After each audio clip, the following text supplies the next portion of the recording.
আমরা দেখেছি যে এই দেশে প্রায় 1,28,000 লোকের হচ্ছে টিআইএন আছে, কিন্তু ট্যাক্স সাবমিটের 1,28,00,000 টিআইএনধারী আছেন, কিন্তু এই কর সাবমিশনের সময় এটা 40 লাখ থেকে 42,000-এর বেশি নেই।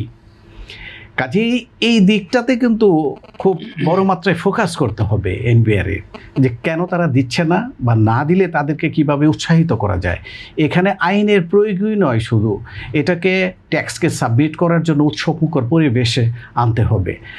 ধরুন যে পরিমাণ লক্ষ্যমাত্রা নির্ধারণ করা হয়েছে যে 6,95,000 কোটি টাকা এনবিআর সংগ্রহ করবে, কিন্তু এনবিআর যদি এই সোর্সগুলোর ক্ষেত্র না বাড়ায় তাহলে পরে কিন্তু তার এই ব্যয় যে বহন করবে সেই আয়টা কিন্তু মিট আপ করতে পারবে না।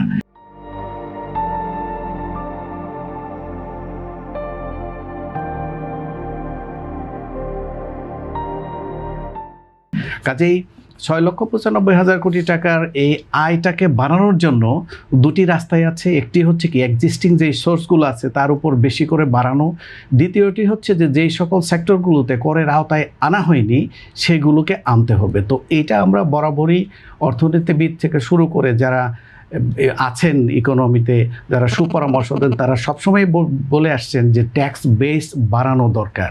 ট্যাক্স বেস বাড়ানো হলে এক্সপানশনটা হবে, ট্যাক্স করের আওতাগুলো এক্সপানশন হবে, তাতে বিভিন্ন সেক্টর থেকে এই আয় পূরণের সম্ভাবনা আসবে। তো সেইগুলোও কিন্তু এই বাজেটের দিক নির্দেশনা দেয়া আছে। আপনি দেখবেন যে এখন এনবিআর এর গভর্নেন্স ইস্যুটাকে বা এনবিআর এর সুশাসন নিশ্চিত করবার জন্য, এনবিআর এর অভ্যন্তরীণ সুশাসন নিশ্চিত করবার জন্য কি পদক্ষেপ আছে বাজেটে? সেখানে কতগুলো পদক্ষেপের মধ্যে বলা হচ্ছে আপনার ডিজিটালাইজেশন করা, এটা একটা বড় পদক্ষেপ, যে প্রত্যেকে যেন করটা ইজি দিতে পারে। আর একটি দেখবেন পদক্ষেপ গ্রহণ করেছে যে আমরা জানি যে সবসময় করটা এই নভেম্বরের মধ্যে দিতে হবে, কিন্তু এখন এটাকে করেছে সারা বছরই আপনি কর দিতে পারবেন। পুরো কর বছরটাকে 4 ভাগে ভাগ করেছে। যারা কিনা জুলাই থেকে সেপ্টেম্বর পর্যন্ত এই 3 মাসের মধ্যে কর দিবে তাদেরকে 5% রেয়াদ অথবা 25,000 টাকা রেয়াদের কথা বলা হয়েছে। তার মানে তাদেরকে কিন্তু ইনসেন্টিভ দিচ্ছে যে আপনি কর যথাসময়ে দেন, ইনসেন্টিভ নেন। আর যারা কিনা তারপরের চতুর্থাংশের এক ইয়েতে দিবে তাদেরকে বলা হচ্ছে তারা কোনো কর রেয়াদও পাবে না, তাদের উপর পেনাল্টিও হবে না। তারপরের কোয়ার্টারে গিয়ে যদি দেয় তাহলে পরে 2 থেকে 3% তাদের উপর কর আরোপ করা হবে, আর লাস্টে হলে এটা 5% যাবে। অর্থাৎ এই যে সারা বছর ধরে যে কর দিতে পারবে, অর্থাৎ করের আওতায় মানুষকে আনার জন্য যে প্রণোদনা দরকার, যে পদক্ষেপগুলো করা দরকার, এইটা কিন্তু নিয়েছে। করদাতার যাওয়া পারবে না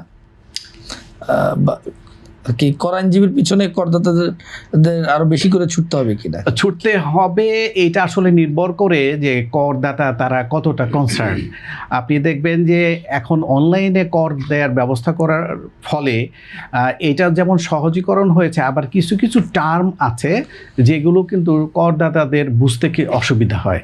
এর জন্য তারা কিন্তু এই ফর্মটাকে আরও সহজীকরণ করার জন্য উদ্যোগ নিয়েছে। আমি মনে করি যে এইটা যেন আরও সহজীকরণ করা হয়।